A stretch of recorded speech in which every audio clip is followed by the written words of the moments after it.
சந்தோஷம். இந்த வாய்ப்பை கொடுத்த அருமை போதகர்களுக்கும் சர்ச் கமிட்டி, சபை விசுவாசி உங்கள் அனைவருக்கும் என் அன்பு கலந்த நன்றியை தெரிவித்துக் கொள்கிறேன். கோட்டகுளம் சர்ச்சை நினைச்சோம்னா எனக்கு நேற்றுக்கே ஜுரம் வந்துச்சு, நைட்டு பயம். ஆனா பாஸ்டர் சொல்றாரு, ஐயோ எந்த சபை மக்கள் எல்லாம் அன்புள்ளவங்க, அதனாலதான் அந்த அன்பு வார்த்தையை கொடுத்தாராங்க. எனக்கு என்ன ஒரு பயம். வரும்போதே கேட்டாரு ஹஸ்பண்ட், மாத்திரை வாங்கி கொடுக்குறாரு. இல்ல வேண்டாம் போயிடுவோம்னு சொல்லிட்டு வந்துட்டேன். இந்த வாய்ப்பை கட்ட கொடுத்தபடி நாங்கள் இந்த நல்ல நாளை காண செய்த தேவனுக்கு நம்முடைய தலைகளை காட்டி தேவ சமூகத்திலே ஆண்டவரோடு நாம் சிந்திப்போமா?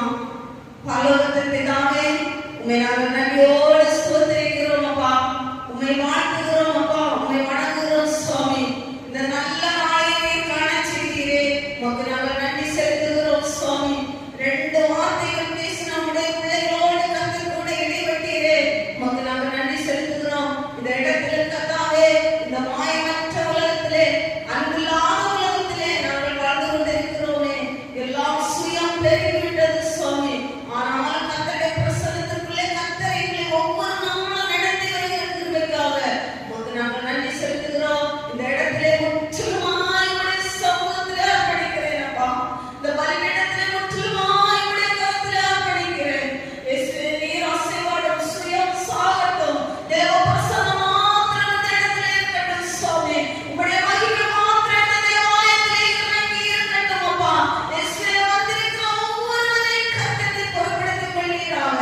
தேவநாமம் மாத்திரம் மகிமைப்படட்டும். உமக்கு கொடான கோடி ஸ்தோத்திரம். இயேசு கிறிஸ்து மூலம் எங்கள் ஜெபத்தை எங்களுக்கு ஜீவனுள்ள நல்ல பிதாவே, ஆமென். இது 2வது வார்த்தை பேசின என் சண்டே கிளாஸ் ஸ்டூடெண்ட் அன்பு மகன். இல்ல அம்மா அப்பா சந்தோஷப்படுறாங்க இல்லையோ, அங்க இருந்தது என்னுடைய உள்ள எல்லாம் பூரிச்சு. அப்படி அது எப்படி சொல்றதுன்னே தெரியல. ஓடி வந்து கட்டி பிடிச்சு ஒரு முதல் முதலாம் போல இருந்துச்சு. பிள்ளைங்க கத்தர் எடுத்து பயன்படுத்துவார். இன்னைக்கு நம்ம விதைப்போம், நாளைக்கு கத்தர் எடுத்து பிள்ளைகளை பயன்படுத்துவார். இந்த நேரத்திலும் 3வது வார்த்தையாக யோவான் 19ஆம் அதிகாரம்,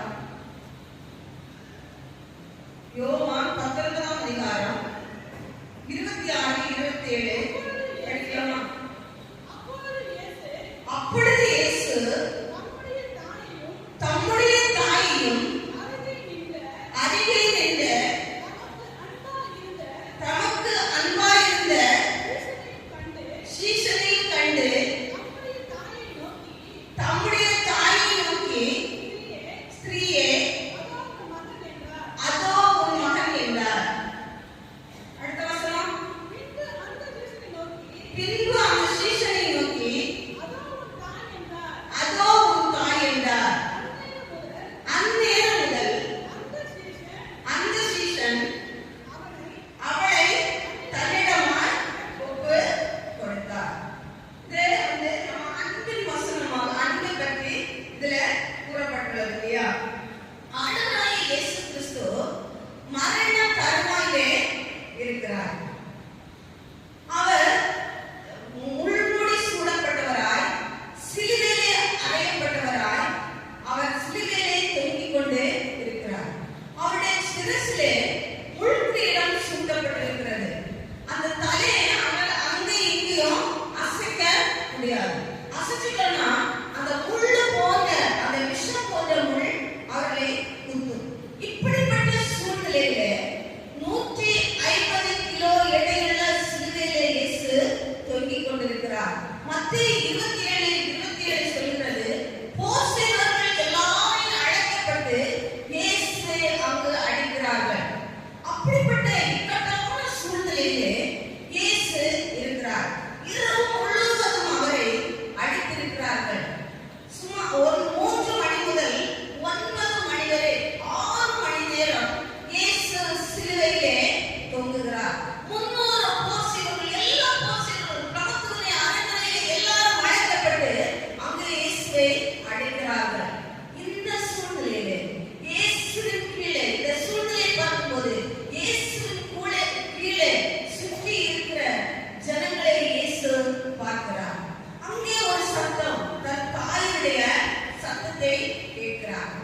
நெருக்கியது.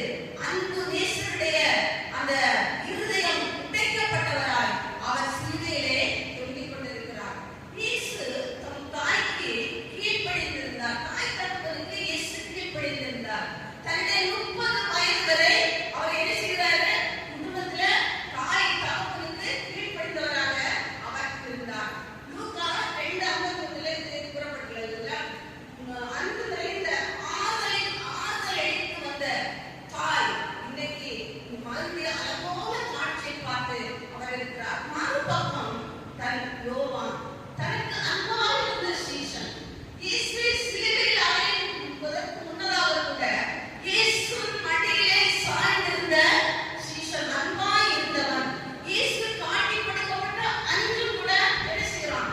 இயேசுவின் மார்ல சாய்ந்திருக்கிறான். அப்போ எல்லா வீர்படி எல்லா தொழிலையும் விட்டு இயேசுவிற்கு பின் சென்றவன்.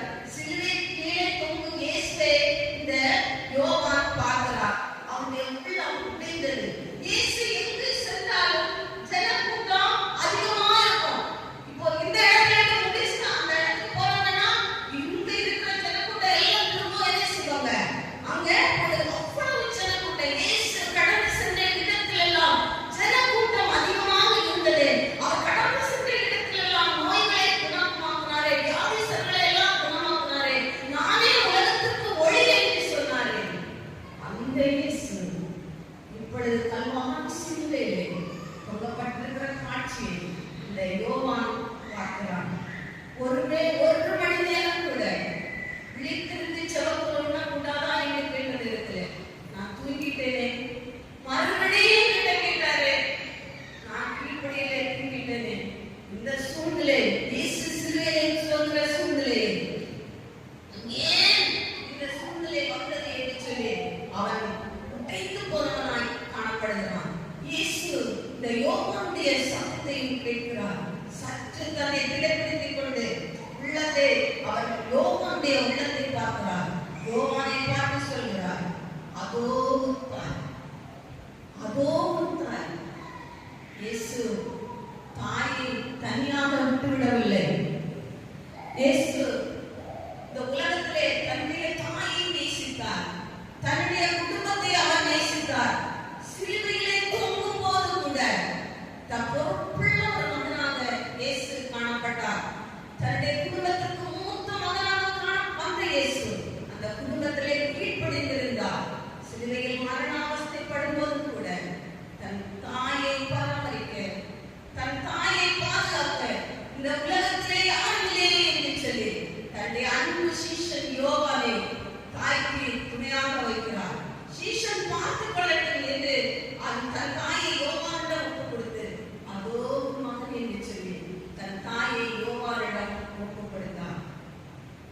சிலுவையில் இயேசு தன் தாயை கனம் பண்ணினார். சிலுவையிலே இயேசு தன் தாயை கனம் பண்ணினார். சிலுவையிலே நாம் என்ன பார்க்கணும்? உறவு அடையாளத்தை நாம் பார்க்கிறோம். உறவு அடையாளத்தை நாம் பார்க்கிறோம். இயேசு பாசம் நிறைந்தவர், பட்சபாதம் இல்லாத இயேசு, எல்லாரையும் நேசிக்கிறவர் இயேசு.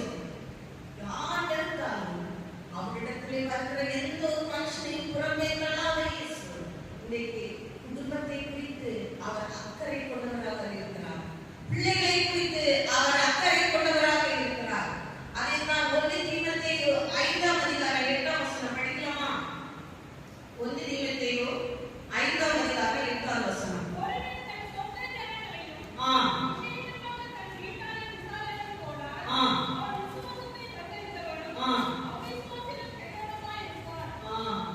ஒருவன் தன் குடும்பத்தை விசாரிக்காம போனா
நன்மை நமக்கு செய்தாலும் சரி, செய்யாவிட்டாலும் சரி, நம்ம என்ன செய்வோம்? அவர்களை நேசிப்போம். ஒரு மனிதன் சிலுவையிலே வந்ததும் தன் உறவுகளை அற்பமாய் எண்ணுவானால் அவன் இயேசுவினிடத்துல அன்பு இல்லை அப்படின்னுதான் அர்த்தம். உறவுகளை நம்ம என்ன செய்யக்கூடாது? அற்பமாய் எண்ணக்கூடாது. அந்த உறவுகளை நம்ம சரிப்படுத்த வேண்டும். இயேசு கிறிஸ்து நம்முடைய அனாதையாய் விட்டு போக மாட்டார். அவர் நம்மை நேசிக்கிறவராய் இருக்கிறபடினாலே சிலுவையிலே வருகிற ஒவ்வொருவரையும் அவர் என்ன செய்கிறாரு? பட்சபாதம் இல்லாமல் நம்மை நடத்துகிறார். சிலுவை அடியில் இருக்கிற கள்ளன் கடைசி நேரத்துல வந்தபோது எவ்வளவு பரிகாசம் பண்ணல. அந்த கள்ளன், அதாவது மத்தேயுல கள்ளன் என்று சொல்லப்பட்டிருக்கிறது, மற்ற அதிகாரத்துல குற்றவாளி என்று சொல்லப்பட்டிருக்கிறது. அப்போ இந்த கள்ளன் என்ன செய்யலாம்? கடைசி கிடைத்த நேரத்தை அவன் பயன்படுத்திக் கொண்டான். அப்போ நம்ம என்ன செய்வோம்? ஆண்டவரை அறிந்தனா மற்றவர்களுக்கு அன்பு காட்டுகிறவர்களாக, மற்றவர்களை நேசிக்கிறவர்களாக நாம் காணப்படுவோம். அவர் இயேசு தாயாக நம்மிடத்திலே வருவார், தகப்பனாக வருவார், மகனாக வருவார், தாயாக இப்படிப்பட்ட பல சூழ்நிலையிலே அவர் நமக்கு உதவி செய்கிறவராக இயேசு காணப்படுகிறார். தற்கொலை எத்தனையோ பேர் கடற்கரைக்கு சாகணும் போயிருந்தாங்க, எத்தனையோ பேர் தூக்கு போட்டு சாகணும் போயிருந்தாங்க. ஆனா அந்த நேரத்திலே இயேசு அன்பு அவர்களுக்குள் பாய்ந்து அந்த மரணத்திலிருந்து அவர்களை மீட்டு கொண்ட சாட்சிகள் எத்தனையோ நமக்கு காண்கிறோம்ல. அப்படிப்பட்ட அன்பு இந்த இயேசுவை நாம் ஆராதித்துக் கொண்டிருக்கிறோம். இன்றைக்கு நாம் அவரை ஏற்றுக்கொள்ளும். இயேசு சிலுவையிலே இருந்தார். நம்முடைய குடும்பம் கைவிடப்படாது, நம்முடைய பிள்ளைகள் கைவிடப்பட மாட்டார்கள். ஐயோ, என் வாழ்க்கையில் தேற்றுவதற்கு யாரும் இல்லையே, என்னை அரவணைப்பதற்கு யாரும் இல்லையே, எனக்கு உதவி செய்ய யாரும் இல்லையே என்று ஏக்கத்தோடு இன்னைக்கு வந்திருக்கிறீங்களா? கர்த்தர் உங்களை தேற்றுவார். உடைக்கப்பட்ட உள்ளத்தோடு என்னிடம் ஒரு வார்த்தை கூட என் குடும்பம் சாதிக்கவில்லை. நான் அவரிடத்துல சொல்ல முடியும், வெளியே சொல்ல முடியாது, சொல்லாம இருக்கவும் முடியாதுல்ல. எத்தனையோ குடும்பங்களை இப்படியாக நம்ம வாழ்ந்து கொண்டிருக்கிறோம். ஆனால் கர்த்தர் நம்மளை அவர் நேசிக்கிறவராக இருக்கிறார். அவர் அன்பின் அடையாளத்தை இரண்டாவதாக நாம் பார்ப்போம். முதல்ல உறவை அவர் சரிப்படுத்துகிறவராக சிலுவையிலே தோன்றினார். இரண்டாவதாக அன்பின் அடையாளத்தை அவர் நமக்கு சிலுவையிலே காண்பித்தார். எல்லாருக்கும் தெரிஞ்ச வசனம் தான் யோவான் 3ஆம் அதிகாரம் 14வது வசனம். எல்லாருக்கும் தெரிஞ்சது என்ன? தேவன் சத்தமா படிக்கலாம், எல்லாம் சேர்ந்து படிக்கலாமே. அவன் கெட்டு போகாமல்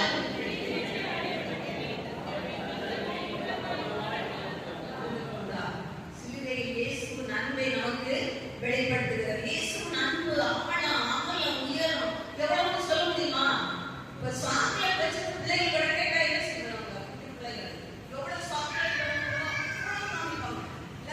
அந்த சின்ன அந்த பிஞ்சு கை என்ன இவ்வளவு வேணும். ஆனா இயேசுவின் அன்பு அந்த ஆழம், உயரம், அகலம் இதையெல்லாம் என்ன செய்ய முடியாது, நம்மளால கணக்கு போடவே முடியாது. விதமாக ஒரு மனிதர் ஒரு கவிதையை எழுதினார்.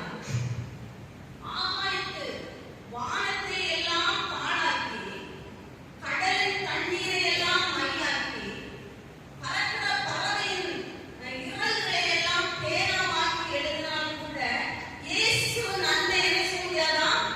விவரிக்க முடியாது. இவ்வளவு அன்பு நிறைந்த இயேசு. அந்த இயேசுவை நம்ம என்ன செய்யணும்? இன்னைக்கு கொண்டாடி கொண்டே இருக்கிறோம். உண்மையை நம்ம கொண்டாடுறோமா? உண்மையை நம்ம அவரை நேசிக்கிறோமா? உண்மையா நம்ம அவரை நேசிக்கிறோமா? இன்னைக்கு நான் இது இரண்டாவது வார்த்தை திருவாங்கூர் குடும்பத்தில் பேசிட்டு இருந்தோம். உண்மையா நம்ம ஆண்டவரிடத்தில் அன்பு கூறுறோம்னா இன்னைக்கு நம்ம தெருவா சுவிசேஷம் சொல்ல வேண்டிய தேவையே இருக்காது. ஏன்னா அக்கம் பக்கத்துல இருக்கிறவங்களை நம்ம என்ன செய்வோம்? அன்பு காட்டுவோம். உறவுகள்கிட்ட என்ன செய்வோம்? அன்பு காட்டுவோம். இன்னைக்கு கிறிஸ்தவர்களுடைய பெர்சன்டேஜ் என்ன? 1% 2%. ஏன்? ஆண்டவரை அறிந்தவன் சாட்சிகளாக இல்லாத காரணத்தினால்தான் நம்மளால என்ன செய்ய முடியல. மகாத்மா காந்தி அதைதான் சொன்னான். ஒரு கிறிஸ்தவனாக இருந்தான் நான் என்ன செய்திருப்பேன்? அநேகர் சொல்றாங்க. ஏதோ கேட்ட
அன்பை காட்டி போனாரே, அந்த அன்பு மிக பெரிதாய் இன்னைக்கு எத்தனை இருந்தாலும் நாம் இயேசுவிடத்திலே நோக்குகிறோம். எந்த நேரம் யாருக்கு என்ன எப்ப வருது யாருக்குமே தெரியாது. யாருடைய அன்பு இந்த உலகத்திலே சிறந்தது என்று நினைத்தோம், அவருடைய அன்பே நமக்கு என்ன செய்யும்? மாயை என்று நம்ம அறிந்தே கொள்வோம். யாரோடு இருந்தால் சந்தோஷமாக இருக்க என்று நினைத்தோம், அவங்களோடு இருக்கும்போதுதான் என்ன இருக்கும்? நமக்கு சங்கடம் இருக்குல்ல. இவங்களோட இருந்தா நம்ம என்ன செய்யலாம்? சந்தோஷமா இருக்கலாம்னு நினைக்கிறோம். ஆனா அவங்களே நமக்கு என்ன செய்வாங்க? படுகளே வெட்டி விடுவாங்க. தனித்து நிற்கும் போது, நாம் அழும்போது, நம்மோடு அழுவதற்கு யாருமே இருக்க மாட்டாங்க. நம்ம சிரிக்கும் போது சிரித்துக் கொண்டே நிறைய பேர் இருப்பாங்க. நாம் அழும்போது தூரத்திலே நின்று இயேசு பார்ப்பாங்க. என் மகள் அழுது கொண்டிருக்கிறாளே, நாம் அவளுக்கு துணை நிற்க வேண்டுமே என்று சொல்லி நம்முடைய கரத்தை பிரித்து அவர் ஆற்றுகிறவராய், அவர் தேற்றுகிறவராய் நம்மோடு கூட இடைப்படுவார். அந்த இயேசு என்னை அன்பை காண்பித்து போனார், முன்மாதிரியை காண்பித்து போனார். தம் வீட்டாரை அவர் நேசித்தார். எல்லாவற்றுக்கும் மேலாக நம் சிலுவையிலே இயேசு அன்பை பொழிந்தார். அந்த சிலுவை பார்க்கும்போது நமக்கு என்ன ஞாபகம் வருது? ஏதோ இயேசு கையில கால ஆணி அடைச்சாங்க, ரத்தம் வடியுது, அது எல்லாருக்குமே தெரியும். நம்ம சொல்லாதே நம்மளுக்கு நிறைய புறஜாதி மக்களுக்கு தெரியும். என் பிள்ளையா அதனுடைய மக்கள் சொல்லுவான், நிறைய கொஸ்டின் கேட்பாங்க இந்துக்கள். ஆனா அவங்களுக்கு பதில் சொல்றதுக்கு முடியாது. என்னுடைய தங்கச்சி பையன் கூட இருப்பான். அவன் கோர்ட்ல அந்த ஜட்ஜ் வந்து ஃபுல்லா வசனத்தை அவங்க பைபிள் அவங்க பேக்ல இருக்குமா, அவங்க ஹிந்து பைபிள் இருக்குமா, அவங்ககிட்ட கேட்பாங்களாம் வசனத்தை சொல்லி, இந்த வசனம் எப்படி இருக்கு எனக்கு உடனே தெரியாது. அப்போ என்கிட்ட வந்து சொல்லலாம், பெரிய ஜட்ஜ் ஹிந்துவா இருக்காங்க, ஆனா எல்லாரும் சொல்றாங்களே, ஆனா எல்லா புத்தகங்களும் படிப்பாங்க. இயேசு ரட்சகர் என்று தெரியும், இயேசு உலக ரட்சகர் என்று தெரியும், அவர்தான் ரட்சிப்பதற்கு ஏற்றவர் என்று எல்லாருக்கும் தெரியும். தெரியும்னா நம்ம இயேசுவை, நமக்காக அடிக்கப்பட்ட இயேசுவை என்று நாம் எப்படி பார்க்கிறோம்? அவர் அன்புள்ளவராக இருந்தாரே, பட்சபாதம் இல்லாதவராக இருந்தாரே, அவரை நாம் நேசிப்போமா? அவரிடத்தில் முழு அன்பை செலுத்தி எது வந்தாலும் பரவாயில்லை, யார் கைவிட்டாலும் பரவாயில்லை, உலகம் ஒரு நாள் கைவிடதான் செய்யும் இல்லையா? பல சூழ்நிலைகள், பெருக்கங்கள், பாடுகள், போத்திரங்கள், அந்த நிலையிலெல்லாம் யாரிலே சுற்றி நிற்பாங்க, சத்து சுற்றி நிற்பாங்க. எவ்வளவு கலங்கி இருப்பாங்க, எவ்வளவு கலங்கி போயிருப்போம், உள்ள எல்லாம் உடைச்சு போயிருப்போம். இத்தனை நாளையும் கூட இருந்தாங்க, இப்ப எல்லாரும் என்னை சுற்றி நிற்கிறாங்களே, ஏனென்று கேட்பதற்கு கூட யாரும் இல்லை. இல்லை, தேவன் நம்மோடு கூட இருக்கிறார். ஒருவேளை மனிதர்கள் நம்மளை கைவிடலாம், உற்றார் நம்மளை கைவிடலாம், பெற்றோர்கள் நம்மை கைவிடலாம். எல்லாவற்றுக்கும் மேலாக தேவனோடு நாம் கூட இருப்போம். கர்த்தர் நம்மை வழி நடத்துவார், ஆசீர்வதிப்பார். இந்த மாயான உலகத்திலே நாம் வாழ்ந்து கொண்டிருக்கிறோமே, இந்த மாயான உலகத்திலே நாம் வாழ்ந்து கொண்டிருக்கிறோமே. ஒரு புக்ல படிச்ச பார்க்கணும், வாழ்க்கை என்ற ரதமோட அன்புள்ளங்கள் கொண்ட அச்சாணி முக்கியம். ஊரோடும் உறவோடும் வாழும் கலாச்சாரம் தான் நம்முடைய இந்தியாவின் கலாச்சாரம். ஆனால் சுற்றும் வேலை, அழியும் சம்பளம், பெருகி போன சுயநலம், இது போன்றவைகளால் இப்போதெல்லாம் சொந்த பந்தங்களிடமிருந்து விலகி அக்கம் பக்கத்து தொடர்களுக்கு அற்று போய் வாழ இந்த உலகத்திலே நாம் வாழ்ந்து கொண்டிருக்கிறோம். எல்லாம் போகட்டும், நம்மளுடைய சமூகத்திலே ஒப்பு கொடுப்போம்.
பட்சபாதமில்லாத கர்த்தர் மரண தருவாயிலும் கூட, தலையை அசைக்க முடியாத நேரத்திலும் கூட, சிலுவையிலே ரத்தம் ஒட்டிக் கொண்டிருந்த வேளையிலும் கூட, சதையில் பிக்கப்பட்டு சிலுவையிலே ஒட்டிக் கொண்டிருந்த நேரத்திலும் கூட தன் தாயை மறந்து போகவில்லை சுவாமி, தன் சீஷனை மறந்து போகவில்லை சுவாமி. எல்லாரும் விட்டு போய்விட்டார்கள்.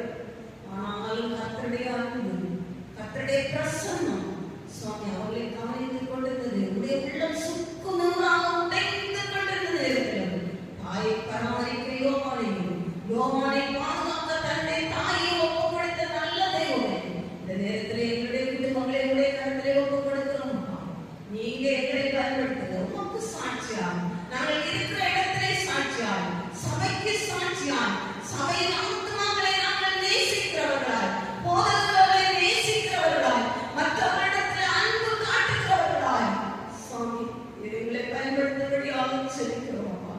உங்களுடைய கருத்திலே எங்களை தாழ்த்துகிறோம், கருமையாக்குகிறோம். வருடாவருடம் நாங்கள் இப்படி பேசுகிறோம். ஆனால் நாங்கள் மாறவில்லையே சுவாமி.